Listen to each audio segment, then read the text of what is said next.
Hey y'all, what's up? This is Chris from Blackstone and Cherry, and you're watching CMS TV.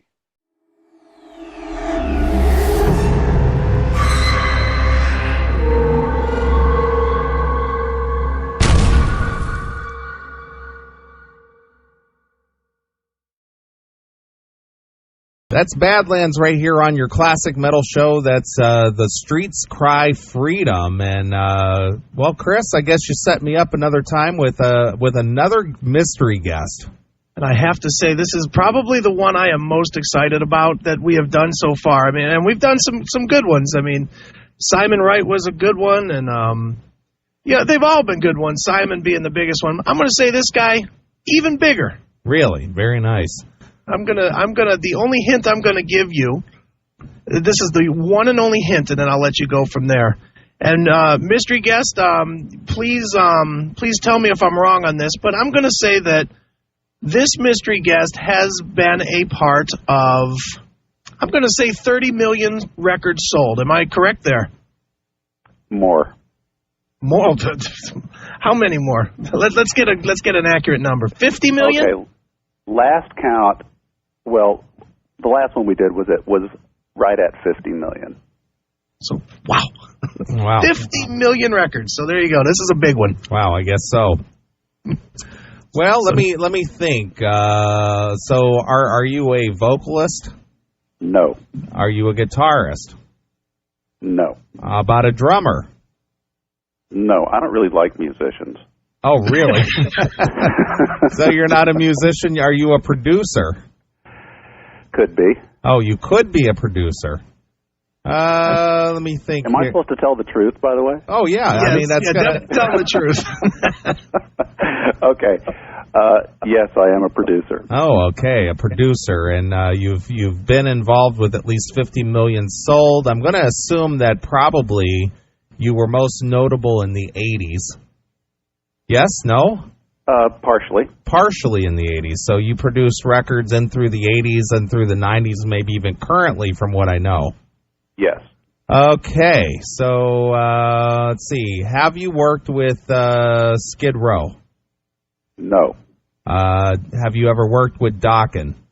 No. That's interesting. Wow, how about Ratt? Getting warmer. Getting warmer. Would this be Beau Hill? See, that wasn't hard at all. Well, I had to narrow it down. You had to go through the process. Right. Wow. How about that? Well, welcome to the Classic Metal Show there, Beau. Well, thank you very much for inviting me.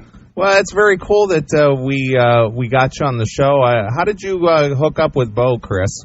I'm going to tell you exactly how. I was reading on the MySpace. I get posts from every band known to man, and I got a post from our friends over in Bombay Black. Right. That said that they were working with Beau Hill, and I just started doing a little bit of searching on the web, and I threw an email to Beau, and he got right back to me. So, we are definitely honored to have you, sir. Wow. Awesome. Well, how about that? Well, one of our favorite guests and a friend of the show is Stephen Piercy.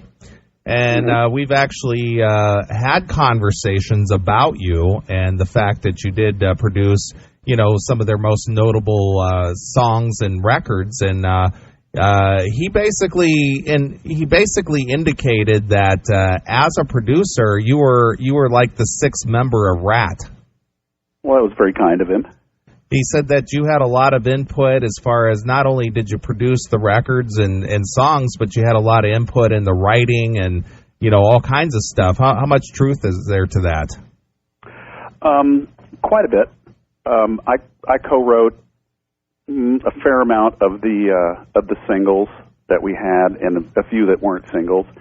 And Stephen and I sort of crafted the way that we presented Stephen to the rest of the world, and it was a little bit unorthodox, but we sort of tapped into it a bit on the first record, and then just grew on that for the next 3 albums, and it kind of seemed to work. So it was an unorthodox way of working. That's the only thing that I can say, but we got through it. Absolutely. Now, Beau, looking at your your massive discography of records that you've done, and it's clearly massive. It's interesting to me to note that with so many of these groups, you did their best albums, and then right when they started to fall off, so to speak, or at least they fell off commercially, was at the exact same time that you jumped off the bandwagon. Ratt, Warrant, Winger, all three of those, just off the top of my head. You did their biggest stuff, and then you either you moved on or they moved on. Do you look? Well, that's what I was going to say.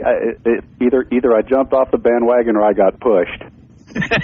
Well, why does that happen? I mean, everybody knows the old saying, if it ain't broke, don't fix it. But it clearly seems like people were trying to fix something that wasn't broke.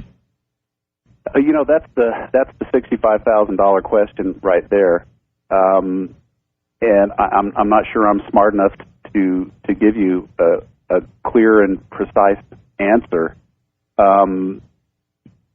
Sometimes it's just you just need a new girlfriend, I guess. Okay. Sometimes you just need to kind of get the creative juices going in a different way. Sometimes it works, sometimes it doesn't, and that's part of the game that we're all in this business, in the production side anyway, is to be true to your fans and yet be able to have a little bit of development with your artist at the same time. And I think we had great success with Winger, Ratt, and Warrant in particular, because our debut albums with those bands were so successful that we really created the branding, if you will, with that first record.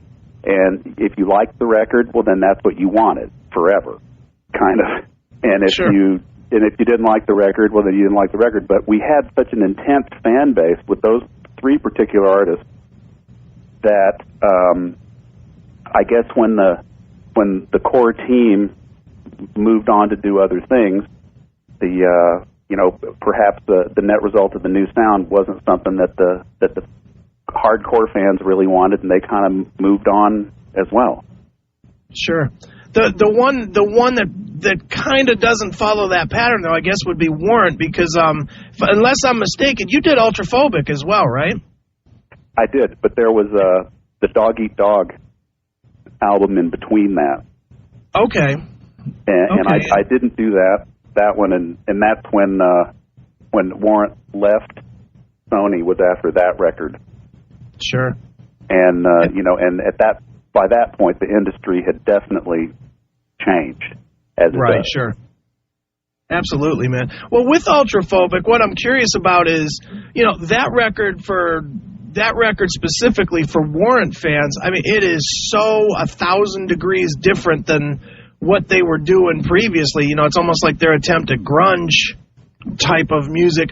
When they approached you and you heard the songs the first time, I mean, were you into it, or were you just like, woo, this is something, let's take a chance with this? Or how do you approach something that's so drastically different from a product that you actually helped build in the first place? Well, to be completely honest, Warrant and myself and a lot of other bands and very talented producers and engineers kind of all got painted with the same brush.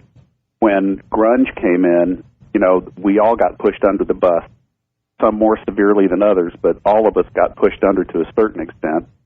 And, you have to be able to evaluate the marketplace and see where you're at and go, okay,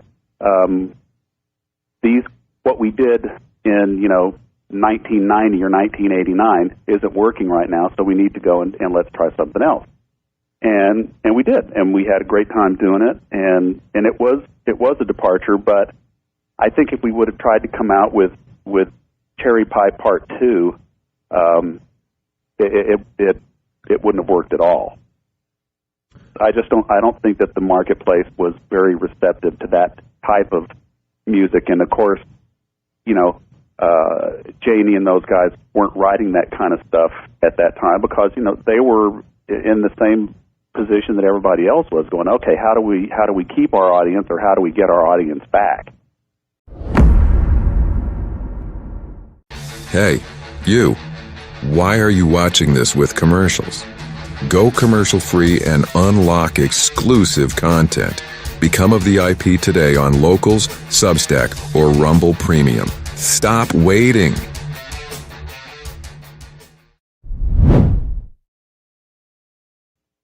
Well, Beau, I got to ask you, back in the 80s, the decadent 80s, there were so many great bands out there that were actually getting radio play, and they were on the big tours, big arena tours, and there was like a big rivalry out there among these bands. Well, there was also some huge producers, you being one of them, Ted Templeman, Michael Wagner, Neil Kernan, just to name a few. Was there any rivalry between producers? That's a great question. I'm sure that there probably was, but as producers, we were pretty insulated from one another. I mean, obviously, we were all chasing certain acts, and Neil Kernan would get one that I wanted, and I'd get one that he wanted, I'm sure. Right. But as far as, we were always in the studio and working, and a lot of these guys I didn't meet until many, many years later. So I guess my answer would have to be, of course, there was a rivalry just to get a hot new band. But, I don't think there was anything untoward going on between any of us. Right, definitely. Does that answer your question? Yeah, absolutely. Very cool. So, no, I mean, there certainly wasn't the drama on the producer level that you would read about in the rock mags about, so-and-so slagged off so-and-so's singer and blah, blah, blah, blah, blah. Right. No, we didn't get into that kind of stuff. Right. Well, I got to ask you, Beau, since the 80s was such a, epic time for, a lot of these bands. And then, in the 90s, of course, people went more for the stripped down grunge garage sound.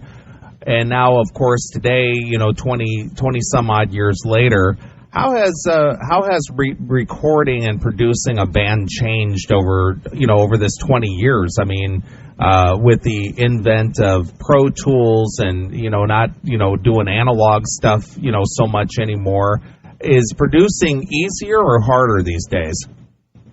Another great question. You guys have done this before, right? No, absolutely not. We're just big fans. You're our first interview ever, Beau. Honestly. Right. Well, okay. The first thing is obviously the budget. Sure. For the most part, nowadays, the financial responsibilities fall squarely on the shoulders of the artist, and that changes the landscape considerably. So the idea of going into a studio and paying $2,000 a day and sitting in there for 3 months is just not a reality for 97% of the artists that are out there today.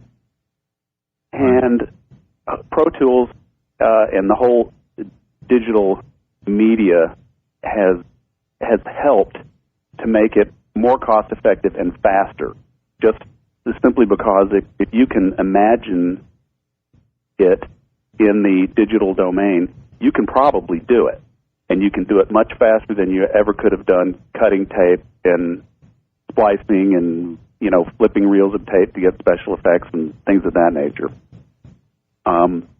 The other thing that's made it particularly interesting, and I didn't really embrace this at first, but I really do now, is the idea that you don't send tapes to anybody, you send files over the internet. And so, since I'm an admitted neophyte in the internet world, but within the last year when I launched my website and MySpace and all that stuff, I've had an opportunity to mix and produce bands from all over the world.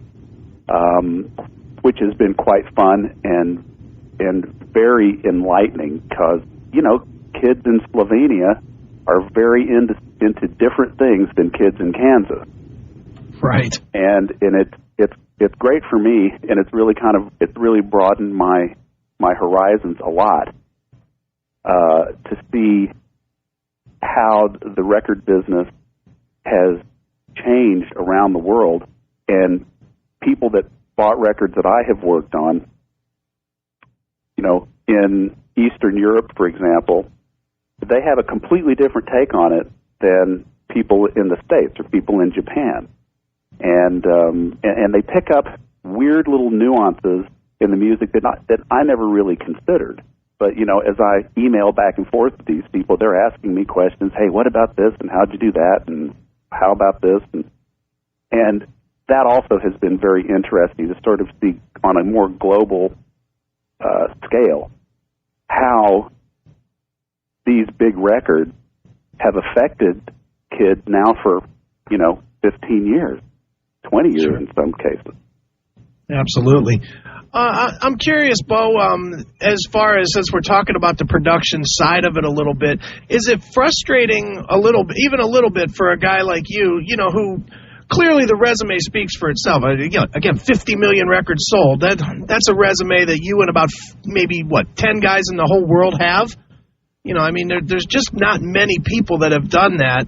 But yet I see constantly online where a record was produced by, the guitar player of Pretty Boy Floyd, or just, the bassist from Warrant, or whoever doing Right. production now. Is that frustrating that the musicians now think that they don't need that extra ear as well as the production skill in a lot of cases to produce their records today?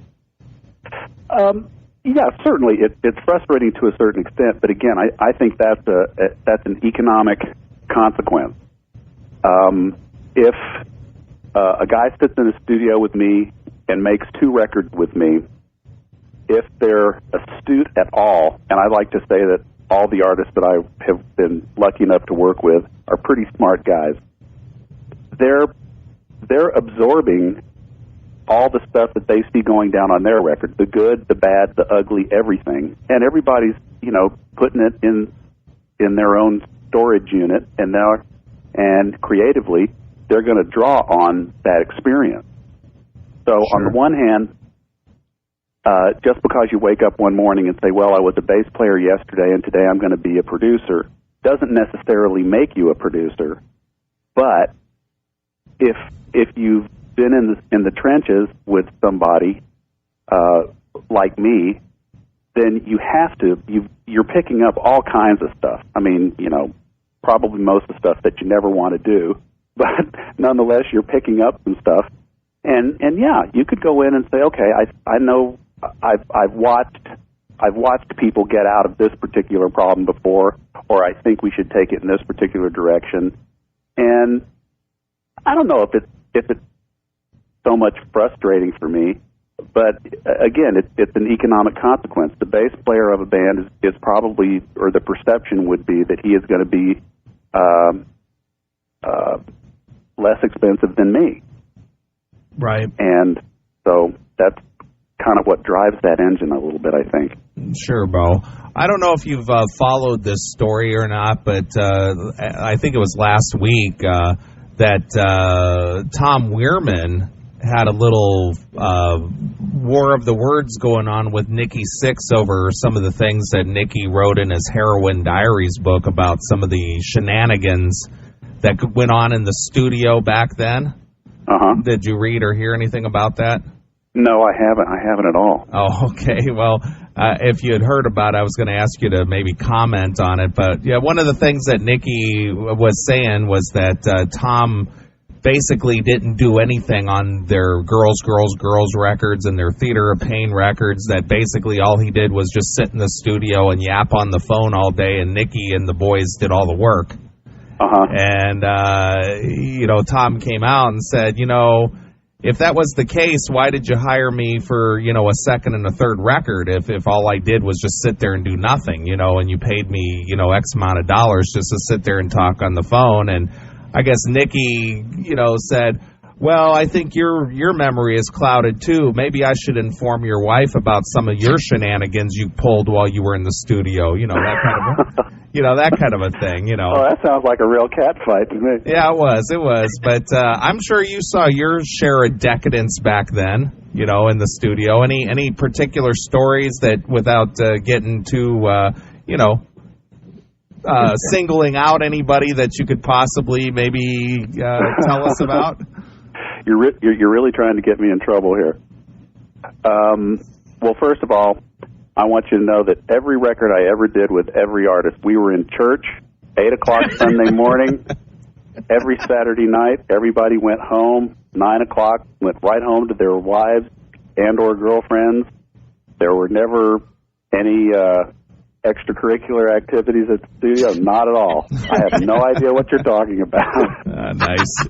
Very nice. Well, no, the truth of the matter is, I mean, it was absolutely the most fantastic time to be in a creative endeavor, and you had the worst, the best, and the worst of it. You had sex, drugs, rock and roll, and then you had successful young guys with a lot of money. Right. And that's a recipe for a certain kind of disaster potentially. Sure. The only thing that I can say is that, of course, I mean, we had every crazy thing go on that you could possibly imagine. But we tried to, I tried to rein it in as much as possible, and I became very unpopular with most of the artists that I worked with, for the one simple reason that my philosophy was, look, we're spending your money and we're spending my money, because I don't go into a positive recouped royalty position until the production costs are paid off, just like the band. Sure. Right. And so when we're sitting in there in a studio that's costing $2,000 a day, and I've got, hungover musicians that are in their hotel room with their head on a block of ice, that's not doing anybody any good. And so one of the things that I tried to do early on, and again, I'm the first one to say that this was kind of universally very unpopular, but my sessions started at 10 o'clock in the morning. And that was like, I want your instruments on, tuned, eat breakfast, call your girlfriend, have a cup of coffee, do whatever you want to do, but at 10 o'clock we start work. And then at a reasonable hour, in most cases, I don't want to be too absolute about this, but at a reasonable hour, 7, 8 o'clock at night, we'd go home. Time for dinner, go home, have a glass of wine, unwind, go see a band, do whatever you want to do, get a good night's sleep, and we'll come in and do it again tomorrow. Wow. And you were able to convince Stephen Pearcy to be up and ready at 10 a.m., huh? Well, no, and here's the caveat with that. All the singers got a pass because nobody's warmed up at 10 in the morning, especially not Stephen. Right. But there were times when Stephen would come in at 12 o'clock, 1 o'clock in the afternoon, and he'd have to be ready to go. It just depended on how the schedule was. And also, as a producer, you learn the habits of your guys, and so you want to create a situation where you're getting the very best out of them, not the very worst. And with the main exception of just getting everybody up and getting them to the studio and wake up and let's go to work, I really tried to tailor it mainly to the singers, just because of the physical characteristics of the voice and all that stuff. That was really about it. I mean, I took the financial end of this very seriously, and because I didn't want to get a reputation of always going over budget on record. And right. Selfishly for myself, I am useless after about 9 o'clock at night. And and after many, many years of trying to pull all-nighters and do all kinds of crazy stuff, I finally had to realize that I was just a day guy. And that's when I did my best work. I got the most amount of work done in the shortest period of time, which was best for my artist. It's no good if I'm sitting there in a coma on the with my head on the console, because I'm not doing anybody any good then. And so a lot of this was just me finally recognizing what my own best time of day energy-wise was. And then I just had to come clean with everybody and say, look, if you want me to do the record, these are the hours that I work, because I'll do my best work for you under these circumstances. And some people liked it, and most people didn't, but they hired me anyway. Sure, absolutely. Well, Beau, moving forward to the future here, or to the present, I guess, it seems like the musical style from the 80s is somewhat making a comeback, not as big and pompous as it was in the 80s, but definitely, just melodic hard rock is making its way back, and it seems like you're right in the middle of it again. I mean, some of the bands that you're working with right now, Lynam, for one, I believe is going out with Lynch Mob and Cinderella this year, and End Ever After is getting quite a bit of push from Sony, and I believe you did that record as well. Are you noticing that trend as well, where that style of music is, maybe starting to be cool again after a long period of time where everybody just looked at it as like, 80s metal? Yeah, well, just full disclosure, I just mixed one single on the End Ever After record. Okay, but that's the single, right? Baby. Yeah. Yes, I think it is. But what happens is that it's morphing. It's not exactly kind of as it was. So sure.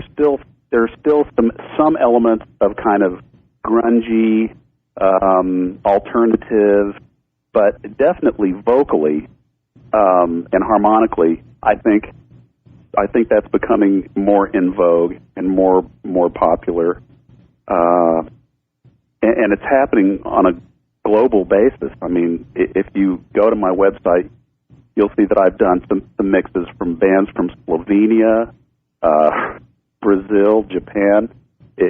It's crazy, and there really is kind of a common thread, all done stylistically differently, but there's definitely, you're right, yeah, there's a bit of a resurgence happening, for sure.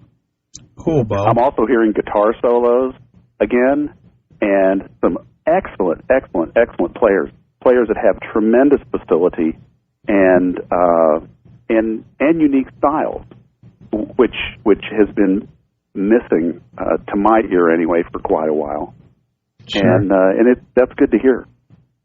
Absolutely. Well, Beau, you are the first producer. I think you are the first producer we've ever had on the show, which is very cool. But I've been waiting for years, since 2003, to ask this question of a producer. Okay. With your ear and your skill, and clearly you have that. What the hell happened to Metallica's Saint Anger? Oh God. I mean, as a producer or as a listener, everybody has to agree. I'm not even going to try and get you to say, "Oh, it's bad" or anything like that. It is what it is. I for the life of me can't figure out how a producer would hear that though and say, "All right, this is the sound we're looking to achieve." Does that make sense, or am I trying to push you somewhere you don't want to go? No. I'll walk on the razor's edge here for a second. Okay. I think a common misconception is that the producer makes the record. I think that's universally false. It's a collaboration, like it or not. Okay. And don't get me wrong, I'll lobby like a motherfucker for whatever I feel is really, really important and right. But just because I lobby doesn't necessarily mean I'm going to win. And sometimes, when you make those compromises, it comes out great, and then you've got the Metallica Black Album. And sometimes when you make those compromises, it comes out not so great. Right. But I think the key here is that any producer that stands up and holds up his hand and says, "I'm singularly responsible for this," I think that's grossly inaccurate. Conversely, anybody that blames it all on the producer, that's inaccurate too, because you're trapped in that space with 4 or 5 guys, and you have the conversations every single day, every single minute of every day of how can we make this better, what are we doing right, what are we doing wrong, what do you think of this, what do you think of that, and ultimately all the bodies that are in the room and all the principals that are involved in that particular project are going to turn around and they're going to thumbs up and they're going to say, okay, I'll sign off on this. Sometimes it's the right thing to do, sometimes it's not. Craving the ultimate treat without the hassle? Introducing Randy Trask no-bake cookies, the best gourmet no-bakes on the market today. Perfect for parties, events, work vibes, or just pure cookie bliss. Indulge in our peanut butter no-bake cookies or the irresistible chocolate peanut butter fumblers. Local delivery is available in the Ashtabula, Ohio area. Or visit www.rtnobakecookies.com and order your cookies today from Randy Trask's No-Bake Cookies.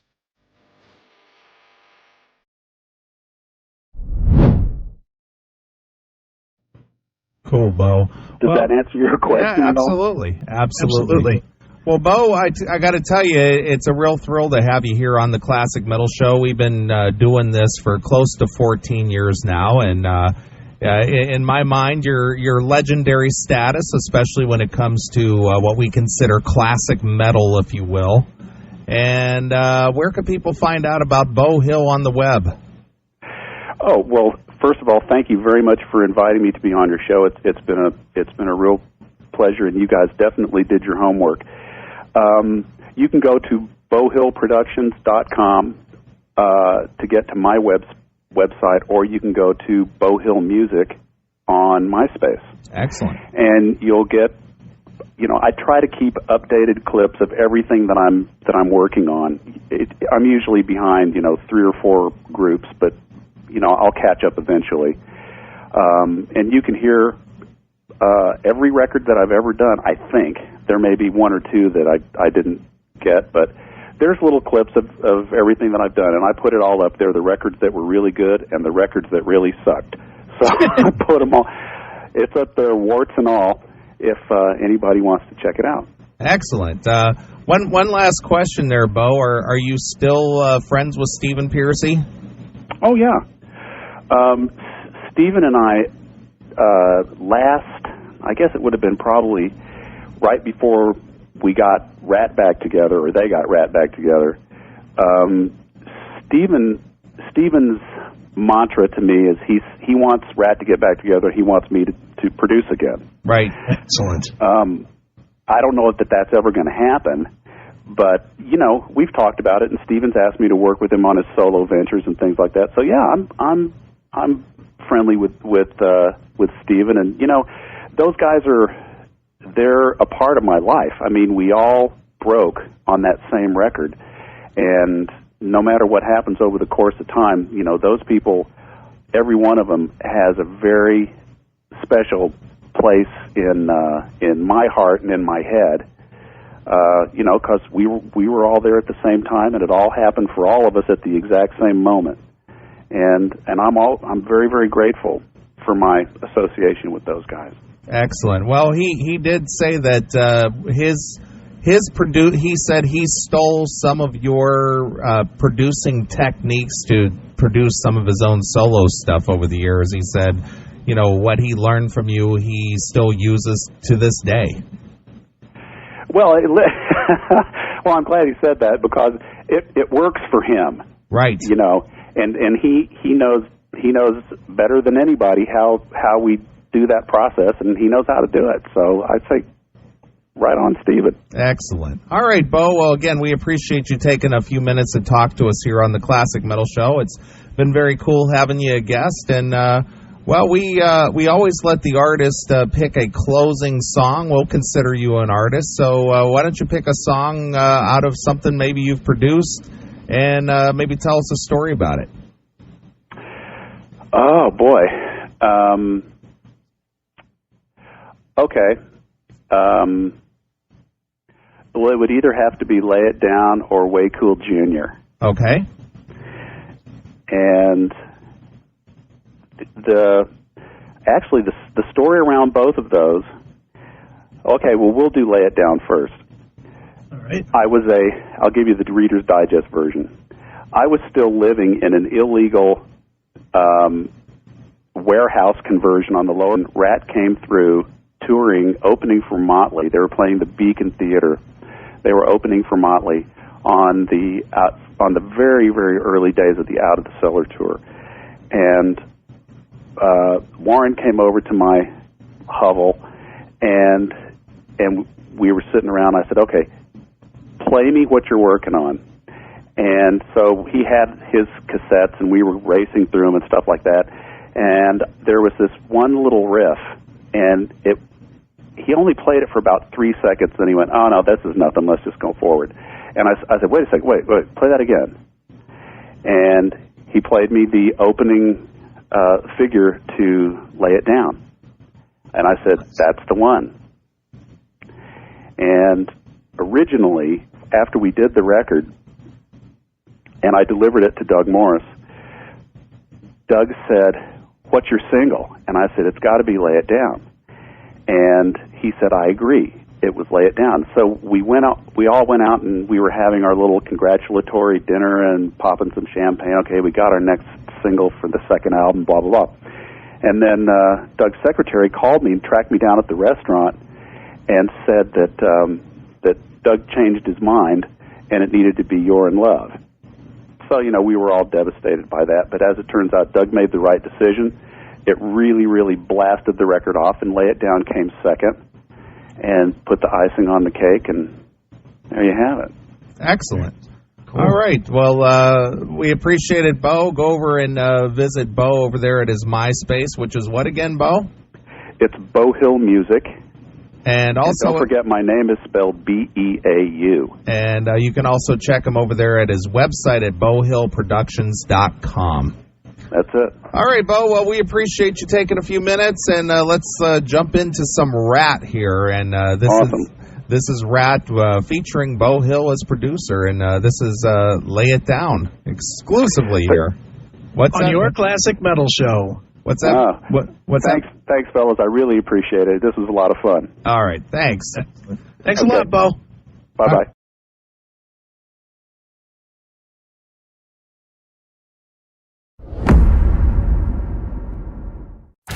Your daily metal fix is on Rumble.